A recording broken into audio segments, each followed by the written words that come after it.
Assalamualaikum warahmatullahi wabarakatuh. Perkenalkan, nama saya Ayu Lestari Sugiyarti, absen 7 dari kelas 10H. Di sini saya mau mempresentasikan dan membacakan PPT saya tentang teks hikayat.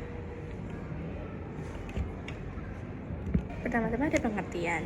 Di sini hikayat mempunyai pengertian. Hikayat adalah karya sastra lama berbentuk prosa atau cerita yang berisi kisah kehidupan tokoh dengan berbagai keajaiban, kesaktian, dan keagungan. Biasanya menggambarkan kehidupan raja, pahlawan, atau dewa.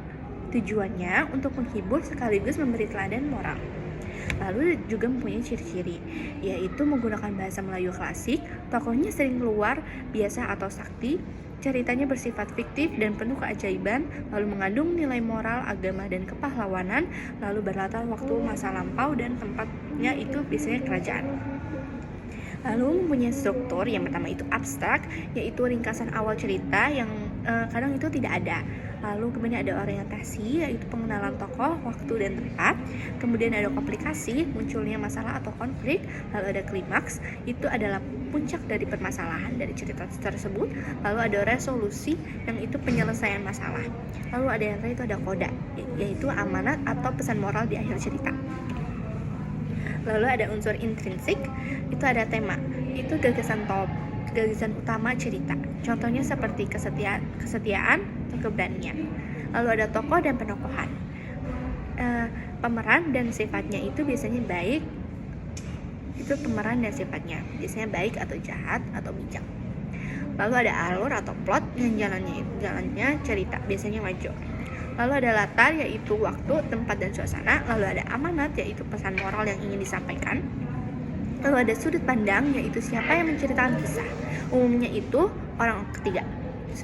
Umumnya orang ketiga. Lalu ada gaya bahasa, yaitu kiasan, klasik, dan penuh keindahan. Lalu ada unsur ekstrinsik, yaitu ada nilai moral, yaitu nasihat atau pelajaran hidup. Lalu ada nilai sosial, yaitu hubungan manusia dengan sesama. Lalu ada nilai budaya, yaitu adat istiadat dan tradisi masa lampau. Lalu ada nilai agama juga, tentang ketaatan, kejujuran, dan keteguhan iman. Lalu ada latar belakang pengarang, yaitu pandangan hidup dan zamannya. Yang terakhir itu lalu ada fungsi. Di sini fungsinya sebagai hiburan bagi pembaca atau pendengar, sebagai teladan moral dan pendidikan karakter, kemudian sebagai sumber sejarah dan budaya masa lampau, lalu untuk menanamkan nilai-nilai luhur dalam masyarakat. Contoh singkatnya seperti hikayat dengan judul Malin Kundang, yaitu dahulu kala hiduplah seorang pemuda bernama Malin Kundang yang miskin namun rajin. Setelah kaya di rantau, ia lupa pada ibunya. Karena durhaka, ia dikutuk menjadi batu. Pesan dan moralnya itu hormati dan sayangi orang tua, karena doa mereka menentukan hidup. Terima kasih. Sekian presentasi hikayat dari saya. Wassalamualaikum warahmatullahi wabarakatuh.